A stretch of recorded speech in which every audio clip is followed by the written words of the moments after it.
Hey everyone, welcome back to another episode of Car Stories. This time we're here with Frank with his beautiful NSX.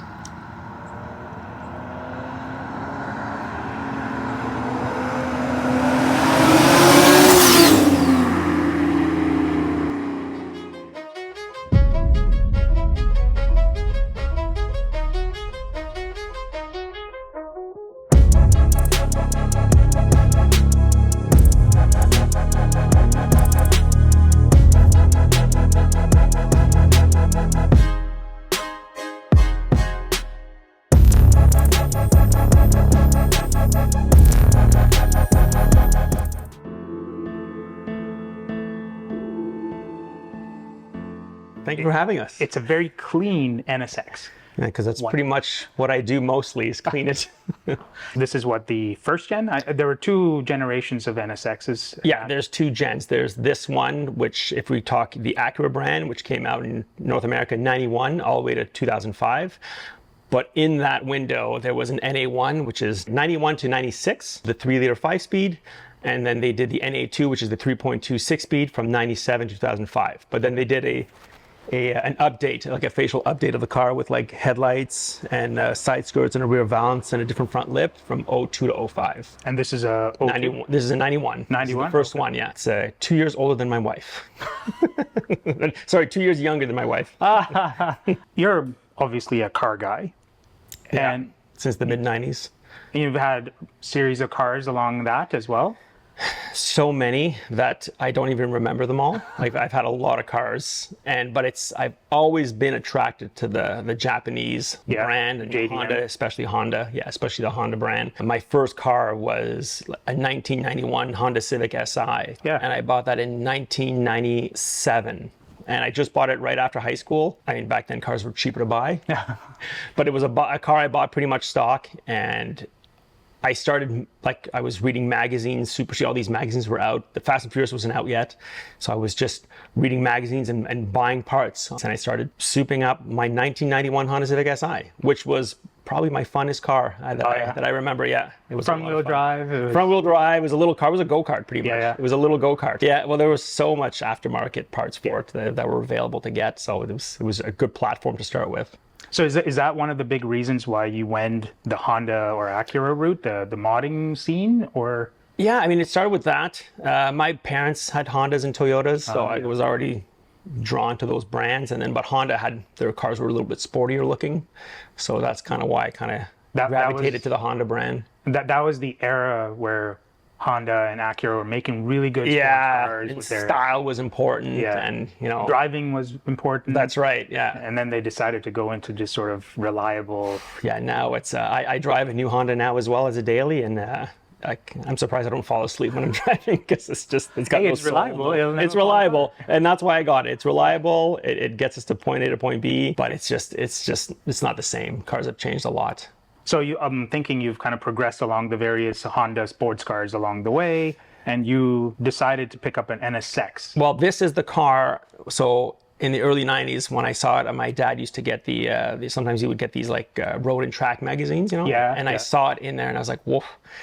I was like, I loved it. I fell in love with it right away. Like I thought it was such a cool car. And then every time I saw him, I would go if I went to the grocery store and they had those little magazine racks, I'd look for it, see if I could find it in the magazines, because this is like obviously predates the internet. I used to be all about the JDM scene too, because that was the hype, right? Modding, people put wheels on, they were doing all kinds of crazy stuff with those Japanese cars. And the market was huge. The tuner market was huge. It was huge, yeah.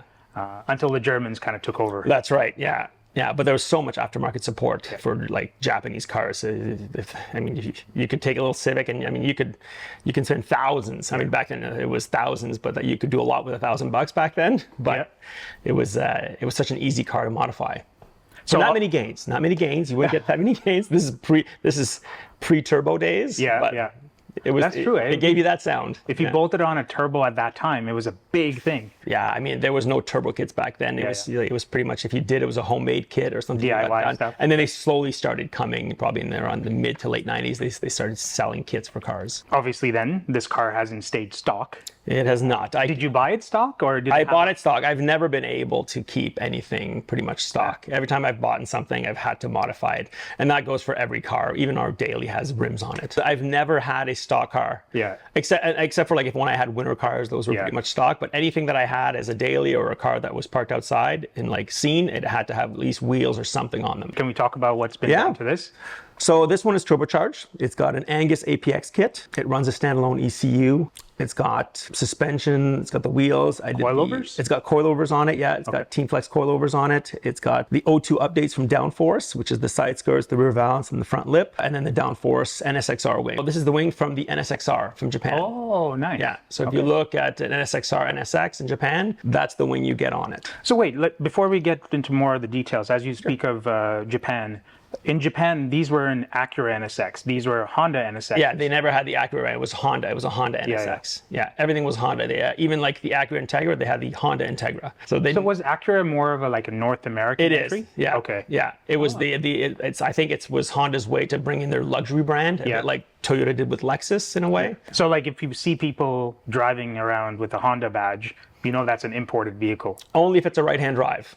A lot of people put the Honda badge just to give it that look. I kept the Acura badges, but I know some people who've got the NSX, and it's a North American car, but they've got the Honda badge. Okay, that's cool. Okay, back to mods then. Yeah. So we've done wheels, we've done suspension, we've done a bunch of aero kit. Yeah. We've also done some engine stuff as well, right? The engine, I mean, I've changed all the fuel lines. Everything in the engine has been changed to make the turbo run better, and just updated some. I mean, the fuel lines in this car from '91 were fairly small, so I've added larger lines. It runs larger injectors, obviously, but the internals of the car are pretty much stock. They're pretty much bulletproof, right? Not really. No? Well, it's a high compression motor, so I mean, I'm not running much boost. I used to run around 5 pounds of boost. I'm running about 8 now. Okay. And it's making just shy of 400 at the wheels. So, and that's usually that's the spot. And it's been turbocharged for a while, so, and it's giving me no issues. It sounds crazy. It sounds good. Yeah, it spools good. I mean, it doesn't burn any oil really. So I mean, it's still holding up. I had the compression checked when I bought it, and it came back perfect. So I haven't checked it since, and I've had the car for 6 years now. Wow. But it still runs great. Yeah. Yeah, that's amazing. How do you use this car then? Is this like a weekend special? Does it? When I have time to take it out. It used to be, when I had my daughter, the car really took a break. I didn't get to use it as much because we do more family activities. But I mean, I take it out, for cars and coffees and Sunday mornings to meet with you guys. Usually one day a week I take it out just to like decompress. Yeah. And that's pretty much what I use it for. I'll take it out on a Thursday evening, go for a ride just for a couple hours, come home, and I'm good. This car is so raw too, right? There's no aids, no computer systems that's helping you with steering, no power steering, nothing. That's amazing. There's such a raw driving experience. Yeah, very analog. There's nothing fancy in it. Yeah. I mean, when you look at the interior too, it's spot on. Like it's like no one's sat in it before. It's so fresh. Well, I think it's 90s leather. It was maybe a different leather back then. I mean, it's starting to show a bit. Yeah. I mean, the style of the interior looks a little, you can tell it's 90s because of the leather has the ripples on the door cards, and it's got the ripples in the back seat, but the seats are so comfortable. And that's one thing I'd like to do as a future mod is redo the interior. Newer leather and Alcantara, just modernize the interior. And I've seen people do it, and I think it looks really good. And it's definitely something I'm probably gonna end up doing just because I find the interior's it's starting to look, it's dated. What about bucket seats and stuff? Or would you go stay the stock comfy? There is a set of seats I would like, which is the Recaro pole positions, which is basically the seat that comes in the NSXR from Japan. Yeah. So it's made by Recaro. It's really a bucket seat. So take it to the next level, make this an NSXR maybe, Well, it's got the look with the wing, but I'm not sure. I don't know. My wife would say otherwise. She's like, no, I think we're done with this car. Yeah. We're done spending money on this car. But every year I do something else to it. So. Yeah. When you look at this car, when you get into the garage and you want to take it out for a drive, what are some of the top 3 things that make it special to you, that make you feel good about this car?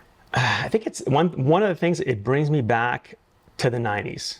Yeah. That was an era that I loved growing up. I loved the 90s. It was just a special time in my life, and it brings me back there. Yeah. And I had 2 friends growing up that had them, who own performance shops, and they had, and that's really also where the love came from as well. Like once I started seeing them live, and before it was only in magazines, so when I started seeing them more, and I had 2 friends who had them, I knew I had to have one. So there's that, and then the drive. It's just such a it's a raw analog drive. I mean, it's just, you know, you feel every gear. I mean, the clutch is raw. It's hard to push down because it's got a performance clutch in it. Like, it's just the drive of the car. It feels satisfying. Yeah. When you actually take control of a car like this. Right. With a lot of modern cars, you have a lot of assistance. It feels like you're not even engaged with the car. I know. And you come out and you don't feel satisfied that you've accomplished something after that 1 hour, 2 hour session. Do you take this out to track at all? I wanted to. Now it's just finding the time. So I haven't been able to.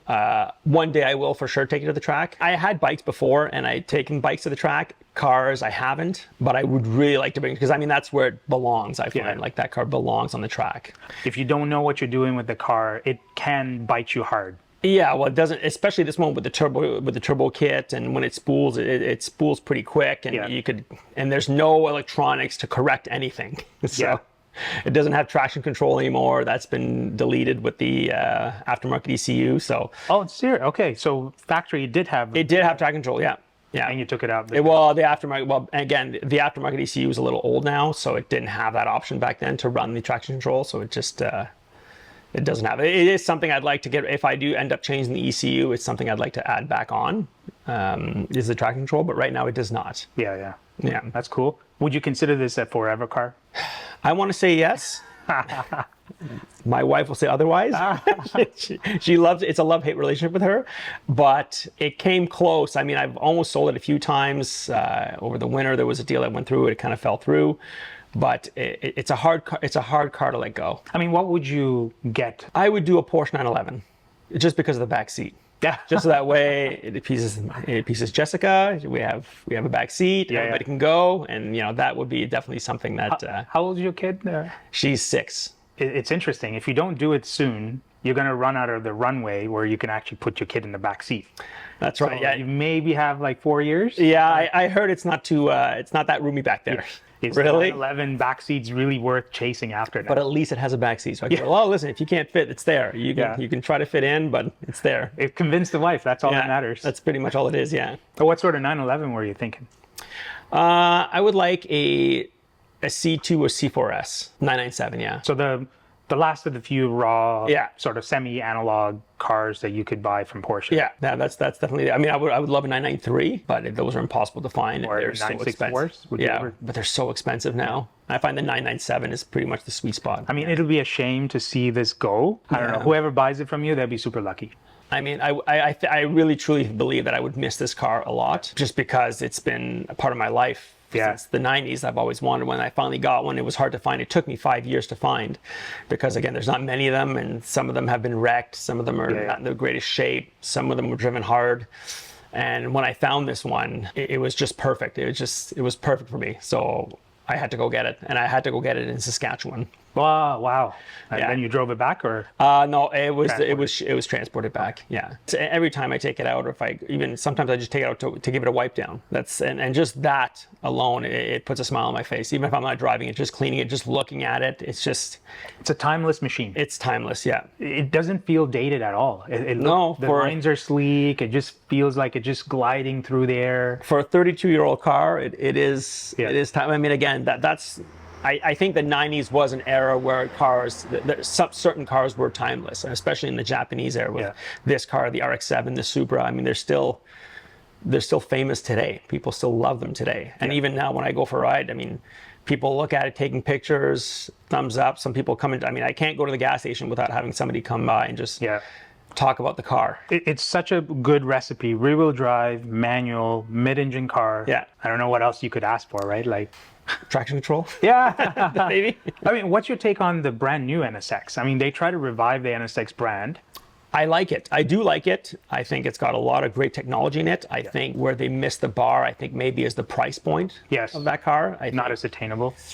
I mean, you're into 911 GT3 money, Huracan money, so it's maybe hard to justify. I love it. I do personally love it. I think it's a great car. Will I get one? You lose me at the hybrid, but I still love it. I still think it's a great car. The hybrid's there to boost the motor, no? It is, and it is. When they made that car was to make it fast, and you know, and it's only got it's a V6 twin turbo with the hybrid system. So I mean, times are changing. I mean, the eras of these cars with these naturally aspirated cars that are just don't make that much power. I mean, today, this car was 270 horsepower back in the 90s. Your run-of-the-mill Toyota Camry now, and Nissan Altima has 300 horse. Yeah. So it's, you know, you gotta catch up. I often say this as well, and we'll wrap up the video after this. These cars are about the experience of you driving from A to B, and it's not about how fast you get there. You're chasing the twisties, you're chasing that perfect shift, you're chasing that engagement that a lot of new cars today don't offer. That's right, and that's pretty much why I take it out once or twice a week. It's just to get that feeling. It's amazing. Well, I'm glad you took the car out for us this weekend. Thank you. Thank you for having me. Yeah, well, thank you very much. If you enjoyed this video, hit the like button, subscribe to the channel, stay tuned for another episode. Hopefully we won't take, 4 weeks before we do the next one. But I'm super busy with the M2, so hope you're enjoying all of that content as well. So thank you all for watching, and I will see you all in the next one. All right.